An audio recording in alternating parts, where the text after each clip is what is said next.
So here we are with episode 1 of A Sign of Affection. I remember reading this manga a year or two ago, but I only got up to 3 to 5 chapters, mainly because I saw that there was a drama tag, and I just wasn't really ready for any drama at the time, so I dropped it mainly because of that. I just didn't want to get into it. But the reason why I was interested in reading it in the first place was because it reminded me of a silent voice, right? We had a deaf character, if I remember correctly, and she just goes and she meets a boy, except, you know, they're in college and all that, and it's always nice to have a romance that is, that isn't surrounded by high school or middle school kids. So it'll be exciting to see what this anime has in store. If you guys like the video, like the video. If you dislike it, dislike it. I do have my full length up on Patreon and early access to non-seasonal and some seasonal shows on the YouTube memberships. Other than that, let us get started.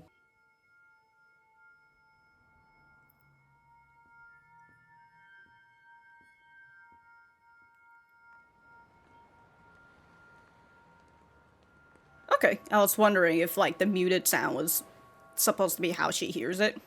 God, that high-pitched sound. God, that man has such plush lips. Can't relate. I used to be one of those people. Have headphones on, but, like, the music is so loud you can still hear it. People on the outside. Oh.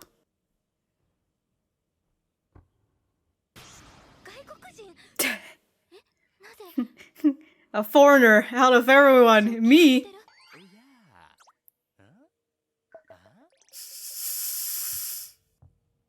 Damn, you take such heavy steps. Do you need help? He really came in like Microsoft Sans. Oh. Bye-bye. Goodbye, foreigner man. I assume she's saying thank you, or...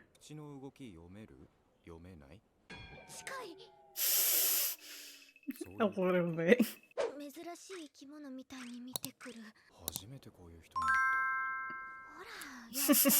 Like you're an exotic animal, huh? He's speaking it slow. And in simple sentences.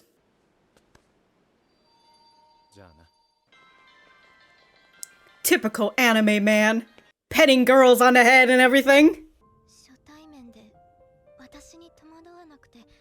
He was accommodating, eh? Wow. Well, since you said that your friend is in the same club as him, so he's probably like, we'll see each other again. It's from your, Oh my god!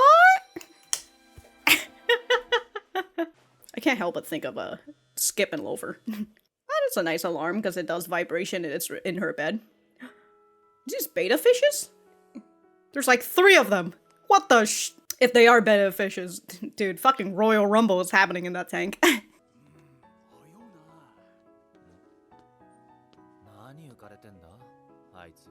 Oh.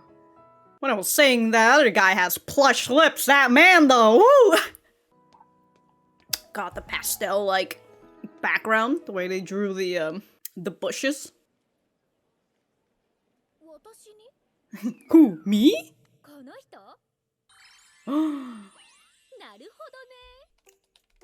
Canada? Backpacking. Yeah, I was looking at his bag too. I was just like, he does look like a backpacker. Wow! Ooh! Just crushing.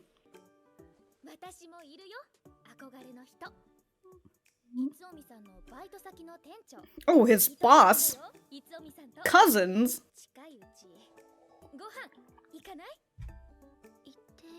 Have we gotten the main character's name yet? Oh, he says see you later, right? You don't wanna...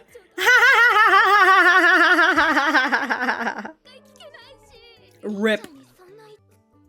You're a great gal. Have faith in yourself. Hell yeah.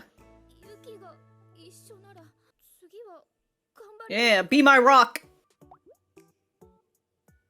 Itsuomi. Oh, they're each other's wing women. clearing this quest. Let's go get these boys' deets. Quest. Hell yeah, dude. Rockin Robin.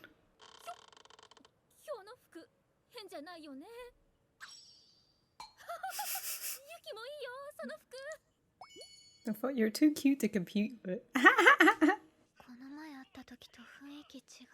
Oh, he is working.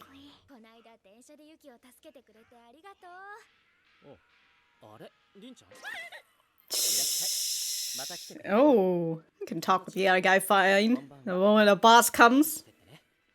She can't even hear him.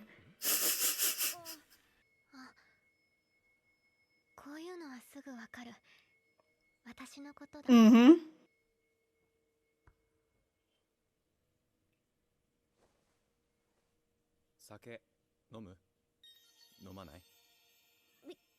Excuse me, sir. Like, right? Like, he just fucking, his whole face could just, his whole hand could crush her fucking face. He's just like, yeah.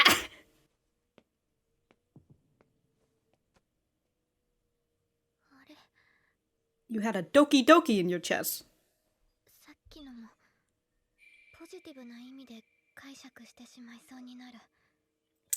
Must be the crushing part, huh?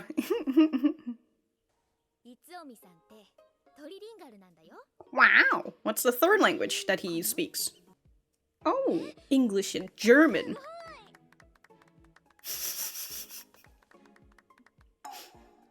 Oh, damn! Damn! And they just keep clapping. Hey man, why don't you take up sign language too while you're at it, you know? Since you're studying so many other languages.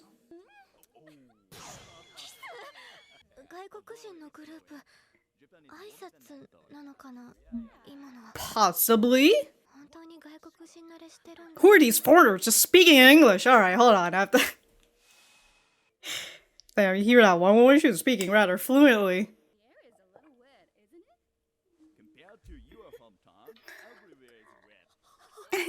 Everywhere is wet. Damn! She did it! She got his deets! Woo! Always next time, huh? It's only the first episode after all. No, she'll do it herself. Oh?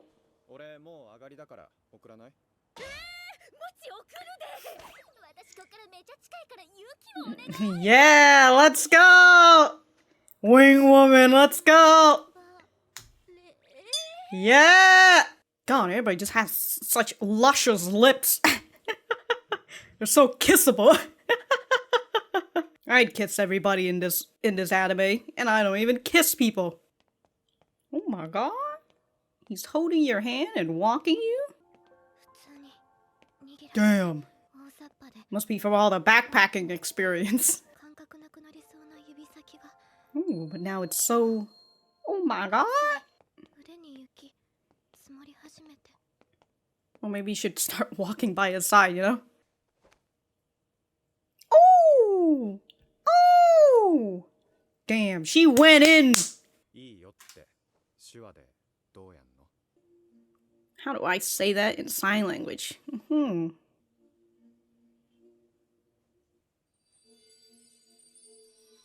Instead of just saying yes, you know, say in her language. Wow! Why does that look like Vietnam? That area. Or France, I don't know. Did you know the world's a big place?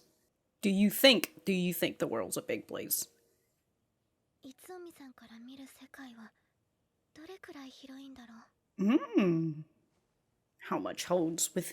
How much beholds within his eyes? Oh shit! Oh my god!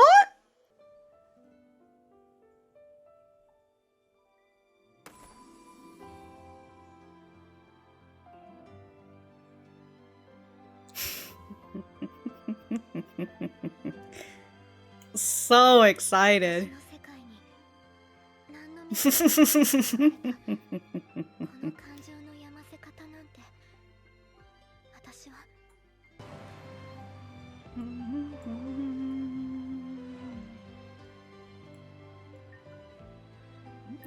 Rin's making her own way. さっきから何キョロキョロしてんだ？誰か探してるとか？ Yeah, that one girl. おお。いつくん、時間あるならこの後飯でも行く？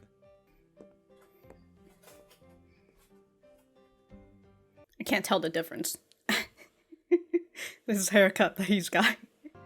指先から伝わってくる。伝えていく。この世界で。 This world of mine. Wow. Very, very good opening. I like that. Can't wait to see the other side characters. I said gritted through my teeth. I don't know why. I'm just thinking about Doraemon right now because of this song. Oh my god! Oh my god! They're putting the preview in the ending. Ah! Whew. Out here trying to sneak previews in. How dare they? But alright. We are going to go back to the center. Alright, so that was episode 1 of A Sign of Affection. Let me know what you guys think about it in the comments down below. You know that I always like talking to you guys. For me, I thought that this was a fucking great opener for a romance anime. Introduces us to our main couple. I'm not really sure about Rin and Kyoya just yet, you know, could lead to something else, who knows, but I assume, you know, that could also be like a side couple as well, who knows. So far, I am enjoying the way that they are introducing us to Yuki, and in the first few minutes, right, they show us how the world sounds compared to how the world sounds for her, because I know that she has hearing aids on, I assume, but despite her having those hearing aids, you know, this is still how the world sounds to her. And one of the first things that she talks about, or if it is the first thing, is the idea of love. Is love like snow? Does it fall without much notice, right? Not a big grand gesture or anything. It's something that she repeats again when she continues to see Itsuomi. And as she's just chilling in this train, this foreigner man, as she assumed, is out here asking her for directions, or at least asking her, like, I assume asking her where this cafe is or whatnot. And I love that Yuki's over here like, out of everyone, why me? I suppose you just look approachable, Yuki. That's the curse of people who look approachable. People would just come up to you because they're just like, I don't know, they look approachable. I might as well go and talk to them if I got a question or whatnot. But because of this trouble that Yuki is having, we are introduced to her love interest, her main love interest, maybe. I don't know. There's this other guy that is like shown. His name is Oshi. That potentially, I don't know what's going on there, so we'll just have to see. I'm not gonna make any assumptions for now, you know, so we'll just have to see. But we are introduced to Itsuomi, who I said he came in like Microsoft Sans, because just the way that he said it, it's so funny to me. Hold on. What is that? Do you need help or something? Hold on. Do you need help? Do you need help? It sounds like he just came out of Duolingo. I'm sorry. I apologize for dissing on people trying to speak foreign languages, alright? That's me too when I try to speak in other languages that's not my own. After that whole spiel, Yuki and Itsuomi have their first conversation, and here he finds that she is deaf, right? She cannot hear him, and the first thing that she kind of assumes is like, well, wow, he's staring at me like I'm an exotic animal or something, which I presume when it comes to both mental health and disability, it's not really, feel free to correct me if I'm wrong, it's not really something that is like seen in Japan. I know that like in Korea, they have like a pretty bad terms with like people with disabilities, you know, like they don't really give a shit about these people. So they don't really have a lot of things that's made for people with disability. Yeah, I know Korea and Japan's not the same thing, but they do tend to share similar things. And I'm not exactly, I know that Japan tends to see, it might be changing or continues to change, hopefully for the better, but they don't exactly see mental health as like it's a thing, you know. So there's that whole spiel. So I do wonder if that's like the case where, you know, they try to like oppress these people and like oppress people with disabilities, so then like the majority of the population don't really see them and such. So because of that, that's maybe why Yuki sees the way that she sees. This is big assumptions, by the way, but I assume this is just her thinking about other people who have met her before and the way that they see her as an exotic animal, and it helps her helps to reaffirm it for her when Itsuomi says, well, I've never really met somebody like you before. But throughout this conversation, we see that Itsuomi is very accommodating towards her, right? He says, can you read my lips? And since she says only a little bit, well, he now speaks very simple sentences, and he speaks it slowly, so then she could read his lips a lot better.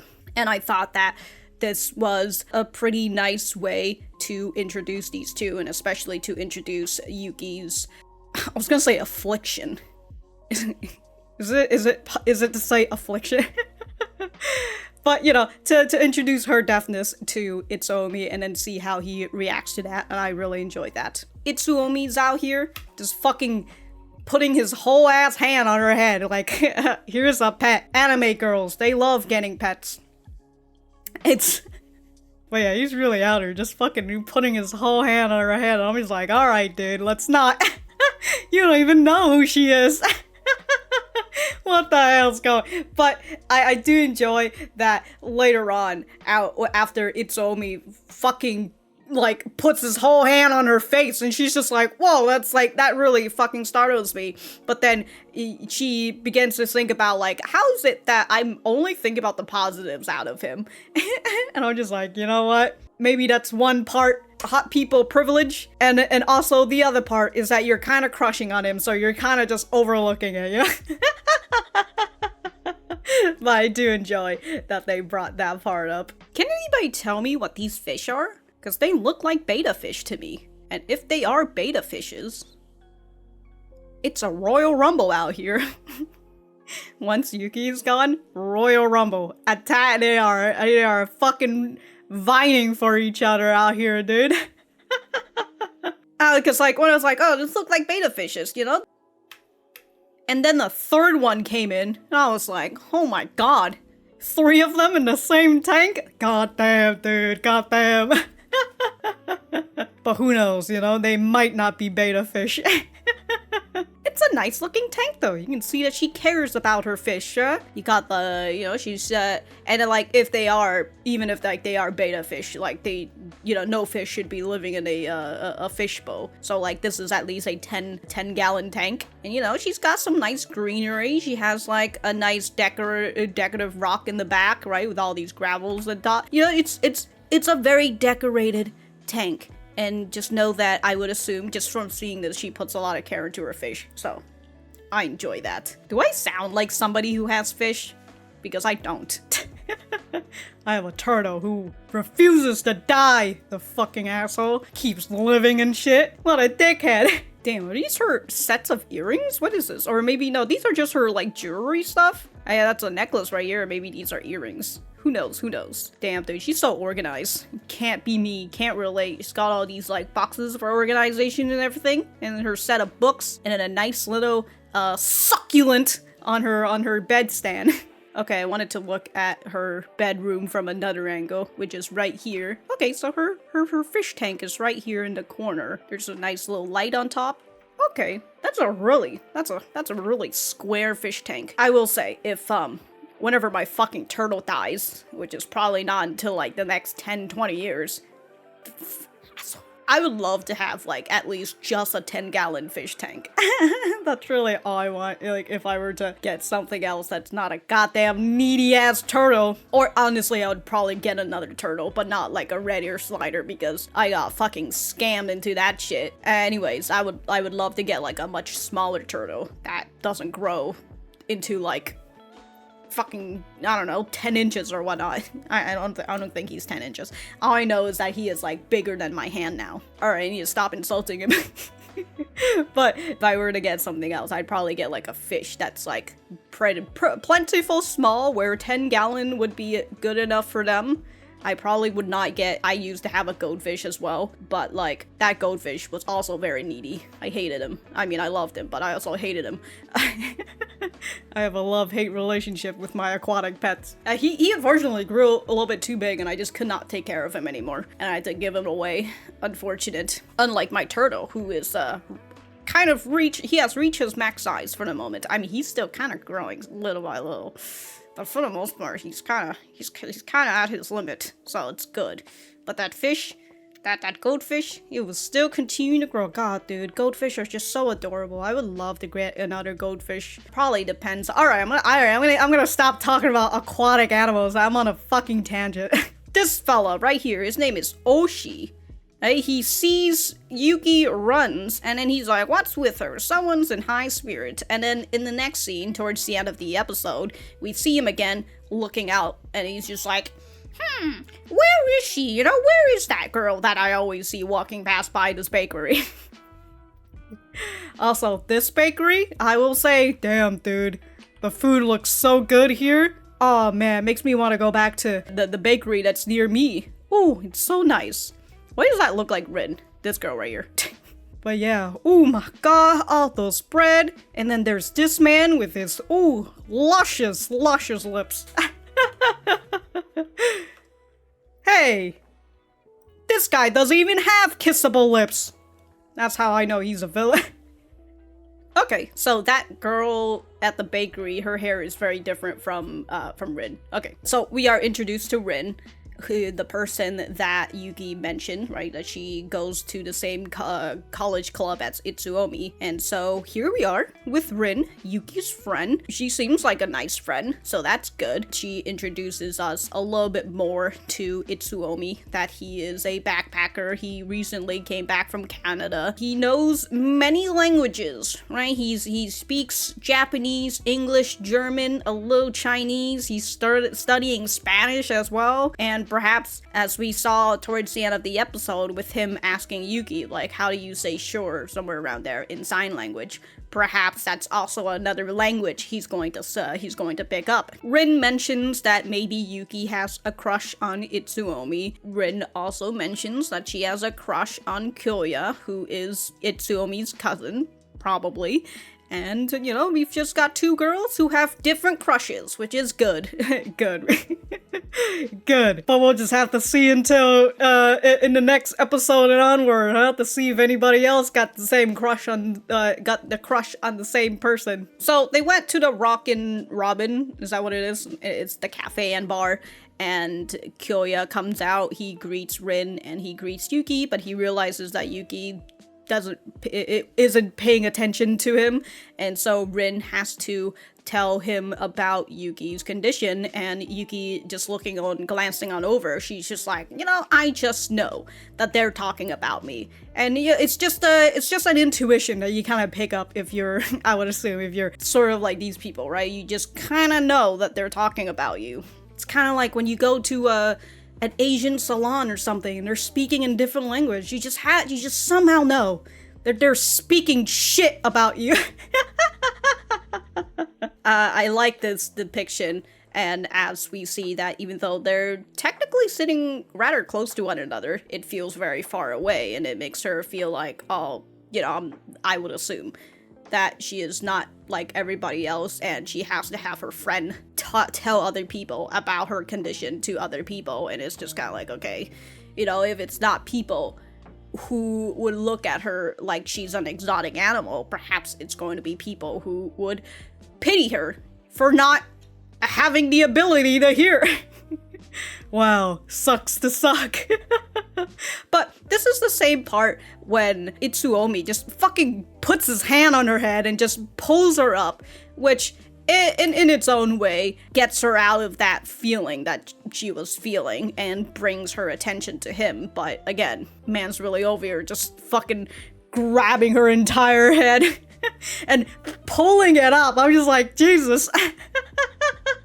I do like the way that they draw Itsuomi with the way that his eyes are like much smaller. His irises are much smaller than the whites of his eyes, right? The way that they draw that sometimes, and I enjoy that he's over here not really showcasing much expression. Yeah, he's not really showing a lot of expression. He keeps writing. Right, and like the girls, they just keep clapping, and he just keeps writing more about it, and I just find that very funny. He's just like, wow, they're just over here clapping. Oh, it's gotta write a little bit more. Yeah, gotta keep the claps coming, you know? But eventually, I would assume with Rin, you know, she had a little bit of liquid courage, and that got her to ask for Kyoya's number, and then a group of foreigner comes in, and that allows Itsuomi to take over, right? This woman comes in, just pecks him right on the cheek. Maybe she's from France or something. You know, they're speaking English, but, you know. English could just be a replacer for any other language. Then again, he can't speak French, so I don't know. Hold on, I wanted to listen to... Damn, it's so hard to hear it, because, like, Ryuki's voice is so penetrating through everybody else. Why does it just sound like a bunch of VTubers talking?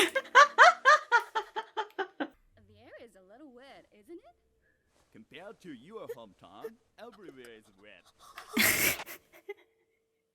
The air is a little wet, isn't it? Compared to your hometown, everywhere's wet. What is she, from California? So Yuki, unfortunately, didn't get Itsuomi's deets at the bar, at the cafe and bar, but as we go on out, we've got Itsuomi, who's decided that he's going to, well, he offered Rin to walk her home, but Rin, being the wing woman out here, says, yo, you can walk Yuki home instead, you know, I live near here, so it's okay. Eventually, Rin goes and asks for his deets, right, his line or whatever. He accepts, and, well, actually, the other thing is that instead of just accepting it, just saying like, yeah, you know, I'll give you my contact details, he asks her, right, how do I say this in sign language, right? How do I say yes? How do I say sure in sign language? And I enjoy that, right? That's him willing to respond back in her language instead of having her to read his lips, right? Something that's not particularly her language. But as they were leaving, Yuki asked Itsuomi, do you think the world is big? And he says that it's huge, but he wants to be in hers, right? He wants to be in her world. And it's like, damn, dude. Smooth AF. Holy shit. What a lad. Other than the fact that he's just out here just fucking grabbing her. Jesus Christ. Must be from all the backpacking that he's been going throughout the entire, throughout the, you know, the whole continent, No, the whole of Earth. I don't know what the fuck I just said right there. We had a really cute scene afterwards, right? Yuki being extremely excited, knowing that Itsuomi is interested in her world, which again, kind of makes me think that, you know, he learns languages, so I mean, it also comes from, like, the fucking opening as well, right? That he's willing to learn sign language for her. Thought that that's very nice. Again, overall, this was a really good episode. I really, really, really enjoyed it. I'm still figuring out whether I want to write notes or not, or if I'm just going to write character notes. But I probably will just write character notes, because I don't want to write notes. Character notes are a little bit more different than whether I actually write notes or not. I have like two modes. Actually, I have 3 modes. The first mode is I just write character names. After that, I don't really care. The second mode is I write character notes, where I write the names and then I write all the details about characters.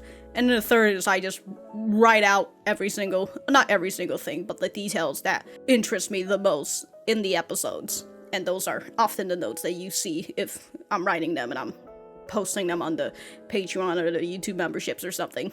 But again, this was a really good episode. I really enjoyed it. The only sin that this episode did was trying to show me the fucking preview in the ending. That's its only sin.